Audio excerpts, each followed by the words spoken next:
Viewers আসসালামু আলাইকুম ওয়া রাহমাতুল্লাহ। আমরা আজকে যে ক্লাসটি করব সেটি হচ্ছে ম্যাট্রিক্স এবং নির্ণায়ক। মূলত ম্যাট্রিক্সের ক্লাস করব। জাস্ট প্রথমে আমি দেখাবো ম্যাট্রিক্স এবং নির্ণায়ক পার্থক্য কী, কারণ আমাদের এই ম্যাট্রিক্স এবং নির্ণায়ক নির্ণয় করতে গিয়ে আমরা ঝামেলায় পড়ি, উলটপালট করে ফেলি।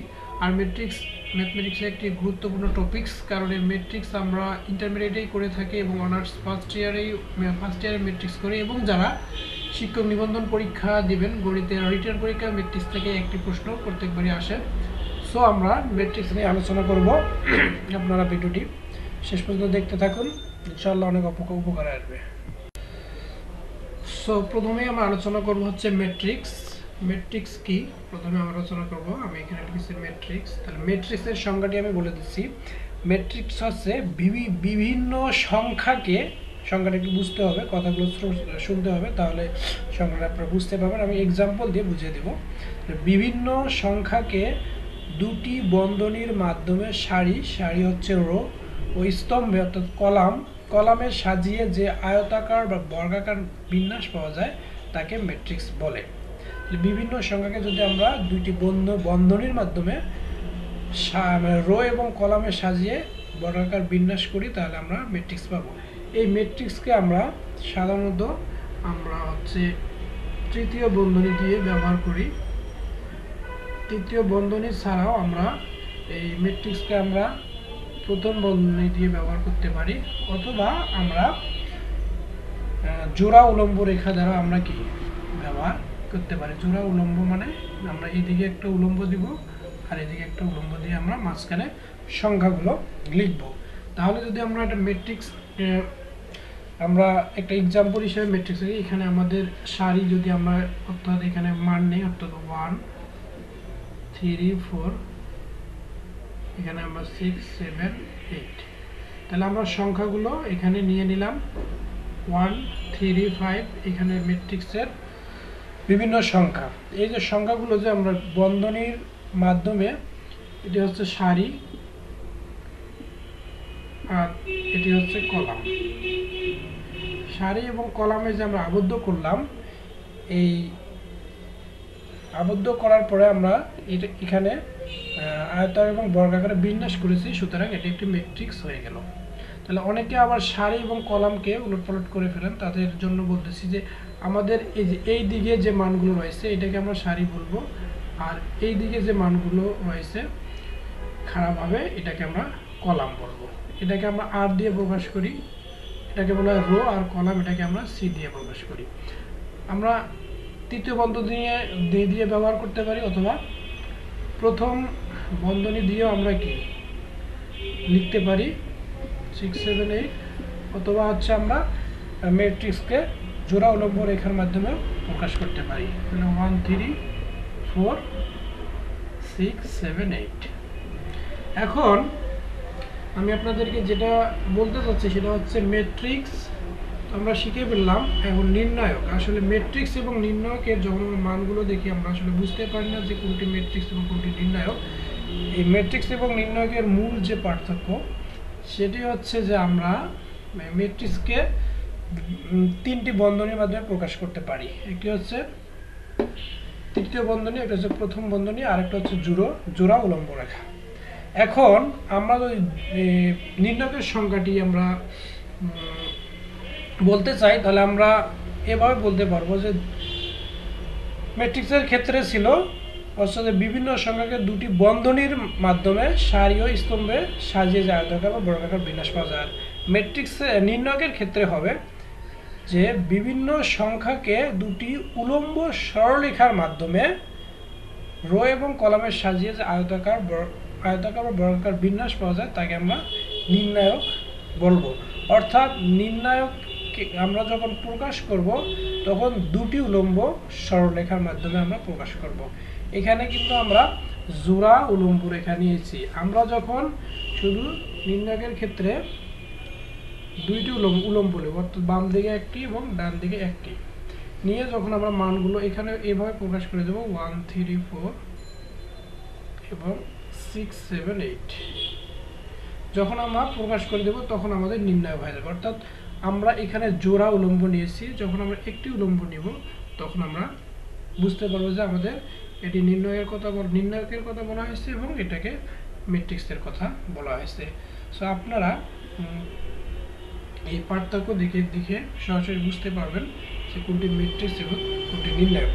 আশা করি ম্যাট্রিক্স এবং নির্ণায়কের সংজ্ঞাগুলো আপনারা বুঝতে পেরেছেন, আর কোনো সমস্যা হবে না। এবং আমরা যখন ম্যাট্রিক্স এবং নির্ণায়ক করতে যাব তখন আপনারা আরও ডিপলি খুব ভালোভাবে ম্যাট্রিক্স এবং নির্ণায়কের পার্থক্যগুলো বুঝতে পারবেন। আপনারা আমাদের সঙ্গে থাকবেন, আমরা পরবর্তীতে এগুলো নিয়ে আলোচনা করব। সো এখন আমরা যেটা শিখব সেটি হচ্ছে ম্যাট্রিক্সের মাত্রা বা অর্ডার আমরা শিখব। এখন আমরা শিখব সেকেন্ড যে টপিকসটি রয়েছে মাত্রা বা অর্ডার শিখব। তাহলে মাত্রা বা অর্ডার আমরা কিভাবে বুঝবো? এখানে আমরা একটি ম্যাট্রিক্স দেখতে পাচ্ছি। ম্যাট্রিক্সটি হচ্ছে এখানে সারি হচ্ছে 1 2, এখানে দুইটি সারি এবং আমরা 1 2 3 কলাম দেখতে পাচ্ছি, তিনটি।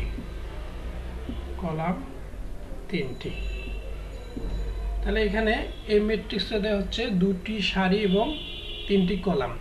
তাহলে এই ম্যাট্রিক্সের মাত্রা বা অর্ডার কত হবে? যেহেতু আমরা এখানে দেখতে পাচ্ছি যে দুটি সারি এবং 3টি কলাম, তাহলে এর মাত্রা বা অর্ডার হবে 3/2। তাহলে আমরা মাত্রাটা কোথায় ইউজ করব? আপনারা দেখবেন অনেক সময় ম্যাট্রিক্সের পাশে এরকম করে লেখা থাকে, তখন আপনারা বুঝে নেবেন যে এর মাত্রা বা সারি কত এটা আপনারা দেখে বুঝতে পারবেন। তাহলে আমরা প্রথমে যেটি লিখব, আমাদের সারি হচ্ছে 1 2টি, আমরা প্রথমে 2 লিখব। তারপর এটাকে অনেকে ইনটু বলে, এটাকে আপনারা বাইও বলতে পারেন। এটাকে জাস্ট বোঝানো হচ্ছে যে এখানে কতটি সারি এবং কতটি হচ্ছে কলাম আছে, অর্থাৎ এখানে মাত্রা বোঝানো হচ্ছে। তাহলে এই ম্যাট্রিক্সের মাত্রা হচ্ছে, প্রথমে হচ্ছে আমরা সারি নিব, সারি যদি 2টি তাহলে 2 কলাম হচ্ছে 3টি, তাহলে আমরা 2/3 নিব। তাহলে এই ম্যাট্রিক্সটির মাত্রা হচ্ছে, এখানে মাত্রা আমরা পাচ্ছি হচ্ছে 2/3। আশা করি আপনারা মাত্রা বুঝতে পেরেছেন। এখন আমরা যেটা ইম্পর্টেন্স জিনিস সেটা হচ্ছে বিভিন্ন প্রকার ম্যাট্রিক্স। এই বিভিন্ন প্রকার ম্যাট্রিক্স এখন আমরা শিখব। আচ্ছা, আমরা এখন শিখব বিভিন্ন প্রকার ম্যাট্রিক্স। তা প্রথমে আমরা এক নম্বরে যেটি শিখব সেটি হচ্ছে বর্গাকার ম্যাট্রিক্স কি। বর্গাকার ম্যাট্রিক্স কি আগে আমরা সংজ্ঞাটি জেনে। বর্গাকার ম্যাট্রিক্স হচ্ছে যে ম্যাট্রিক্সের সারি সংখ্যা এবং কলাম সংখ্যা সমান হবে, সারি এবং কলাম সংখ্যা সমান হবে, সেটিকে আমরা বর্গাকার ম্যাট্রিক্স বলব। অর্থাৎ আমরা যদি একটি ম্যাট্রিক্সের সারি আমরা নিচ্ছি হচ্ছে 1 3 5 2 3 4 6 7 8, এখানে এই ম্যাট্রিক্সে আমরা দেখতে পাচ্ছি যে এখানে সারি হচ্ছে 1 2 3টি, সারি হচ্ছে 3টি, কলাম হচ্ছে 1 2 3টি। তাহলে সারি এবং কলাম সংখ্যা যদি সমান হয়, সারি ও কলাম সংখ্যা যদি সমান হয়, সারি এবং কলাম সংখ্যা সমান হলে আমরা সেটিকে বলবো কি? বর্গাকার ম্যাট্রিক্স। এখন আমরা শিখব আয়তাকার ম্যাট্রিক্স। আয়তাকার ম্যাট্রিক্স অনেক সহজ। অর্থাৎ আমরা আয়তাকার ম্যাট্রিক্স হচ্ছে, এখানে আমরা দেখতে পাচ্ছি সারি হচ্ছে 1 2 2টি আর কলাম হচ্ছে 1 2 3টি। তাহলে সারি, যে ম্যাট্রিক্সের সারি এবং কলাম সংখ্যা সমান নয়, সারি এবং কলাম সংখ্যা যদি সমান না হয়, তাহলে সেই ম্যাট্রিক্সকে আমরা কি বলবো? আয়তাকার ম্যাট্রিক্স। এখন আমরা শিখব হচ্ছে সারি ম্যাট্রিক্স। সারি ম্যাট্রিক্স হচ্ছে যে ম্যাট্রিক্সের একটি মাত্র সারি থাকবে, একটি মাত্র সারি থাকলে আমরা সেটাকে কি বলবো? সারি ম্যাট্রিক্স। যদি একটি মাত্র আমাদের সারি থাকে, যেমন 2 3 4 একটা আমরা মান নিলাম, এখানে আমরা দেখতে পাচ্ছি কি একটা মাত্র সারি, এখানে একটি সারি। একটি যদি সারি থাকে তাহলে আমরা সেটাকে সারি ম্যাট্রিক্স বলবো। অনুরূপভাবে আমাদের কলাম ম্যাট্রিক্স হচ্ছে যে ম্যাট্রিক্সের একটি মাত্র কি থাকে? কলাম থাকে। তাহলে একটি মাত্র কি থাকবে? যদি একটি মাত্র কলাম থাকে তাহলে আমরা সেটাকে কি বলবো? একটি কলাম। এখানে হচ্ছে একটি মাত্র কলাম থাকবে, একটি মাত্র কলাম থাকে যদি, তাহলে হচ্ছে এটা হচ্ছে কলাম ম্যাট্রিক্স। কলাম ম্যাট্রিক্সে কি থাকবে? একটি মাত্র কলাম থাকবে। এখানে কলাম ম্যাট্রিক্সে কি হবে? 2 3 4 একটি মাত্র কলাম। তাহলে একটি মাত্র কলাম থাকলে তাকে আমরা কলাম ম্যাট্রিক্স বলবো। আশা করি আপনারা বুঝতে পেরেছেন। এখন আমরা শিখব বিদেহী ম্যাট্রিক্স। এর আরেকটা নাম হচ্ছে নাল ম্যাট্রিক্স অথবা শূন্য ম্যাট্রিক্স। এটি একবারে সহজ। এটি হচ্ছে যে ম্যাট্রিক্সের সকল উপাদানগুলো কি শূন্য হবে, সকল উপাদান শূন্য হবে, সকল উপাদান শূন্য।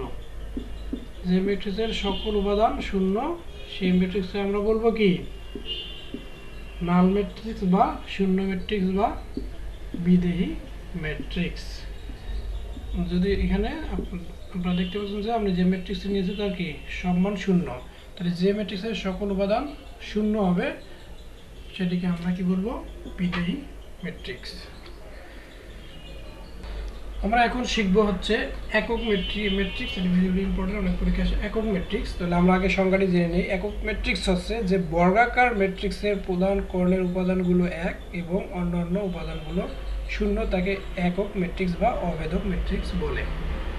তাহলে এখানে কিন্তু বর্গাকার ম্যাট্রিক্সের কথা বলেছে। বর্গাকার ম্যাট্রিক্স আমরা আগে শিখেছি যে বর্গাকার ম্যাট্রিক্স কি সারির সংখ্যা এবং কলাম সংখ্যা সমান হবে। তাহলে একক ম্যাট্রিক্স আমাদের নির্ণয় করতে গেলে বা সংখ্যা লিখতে গেলে অবশ্যই আমাদের কি সারি এবং কলাম সংখ্যা সমান আকারে একটি ম্যাট্রিক্স নিতে হবে, যার হচ্ছে প্রধান কর্ণের উপাদানগুলো এক হবে এবং বাকি মানগুলো কি হবে? শূন্য হবে। তাহলে আমরা একটা উদাহরণ যদি দিই, তাহলে একক ম্যাট্রিক্সের উদাহরণ হিসেবে আমরা লিখতে পারবো। এখানে বলা হয়েছে কি প্রধান কর্ণের মানগুলো কি হবে? এক হবে। যেহেতু প্রথম সারি তাহলে প্রধান কর্ণ হচ্ছে 1 আর বাকি মানগুলো হচ্ছে 0। এখানে দ্বিতীয় যেহেতু সারি তাহলে প্রথমটা 0, এই মানটা হবে 1, এই মানটা 0। আর তৃতীয় সারি তাহলে 0 0 1। এই যে এখানে প্রধান কর্ণ, এই যে প্রধান কর্ণ বরাবর এই যে প্রধান কর্ণের মানগুলো যদি আমাদের 1 1 1 হয় আর বাকি সব মানগুলো যদি আমাদের শূন্য হয়, তাহলে এই ধরনের ম্যাট্রিক্সকে আমরা বলবো কি একক ম্যাট্রিক্স। এখন আমরা শিখব কর্ণ ম্যাট্রিক্স। কর্ণ ম্যাট্রিক্স, কর্ণ ম্যাট্রিক্স হচ্ছে প্রধান কর্ণের উপাদানগুলো অশূন্য হবে। এখানে যে প্রধান কর্ণটা ছিল সে মানগুলো অশূন্য।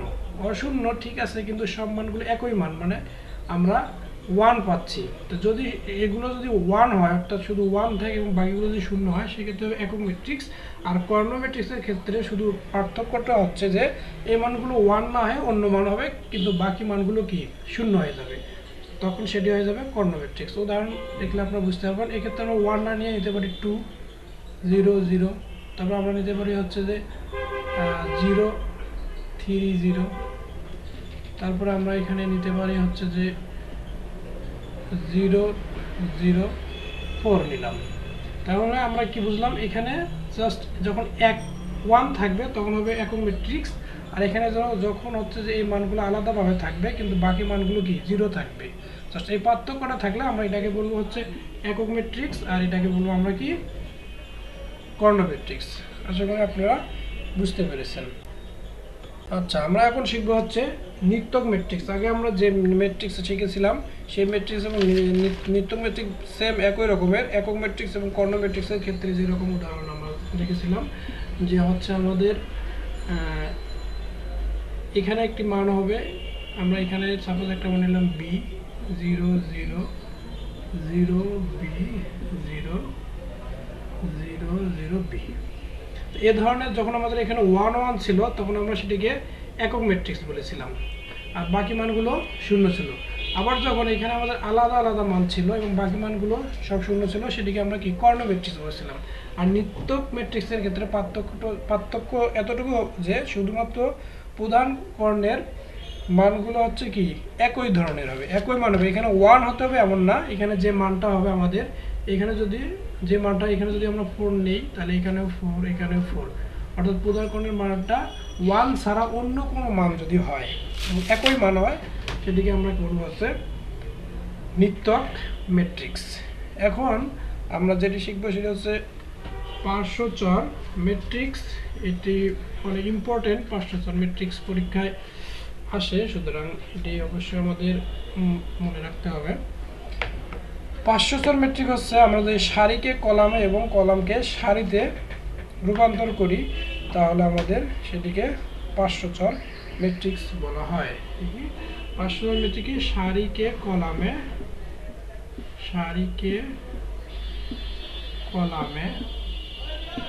এবং কলামকে সারিতে আমরা কি করব, রূপান্তর করব।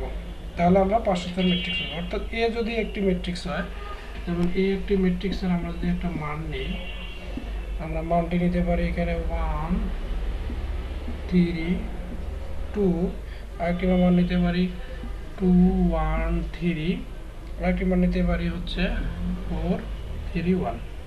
এখানে যে এ একটি ম্যাট্রিক্স নিলাম, এই ম্যাট্রিক্সের এই সারিকে যদি আমরা কলামে রূপান্তর করি, তাহলে এখানে সারি হচ্ছে 1 3 2, তাহলে আমরা এই কলামে রূপান্তর করবো, তাহলে হচ্ছে আমার 1 3 2।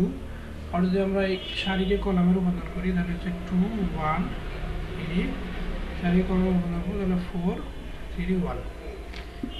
আমরা এই ম্যাট্রিক্সটিকে সারিকে কলামে রূপান্তর করলাম, এবং আমরা যদি কলামকে যদি সারিতে রূপান্তর করি, সেক্ষেত্রে আমরা 5 স্তর ম্যাট্রিক্স পাবো। তো যদি আমরা এটাকে এ দ্বারা প্রকাশ করি, তাহলে 5 স্তর ম্যাট্রিক্সকে আমরা এ ড্যাশ দ্বারা প্রকাশ করতে পারি, অথবা এটাকে আমরা এর উপর এ টি দিতে পারি।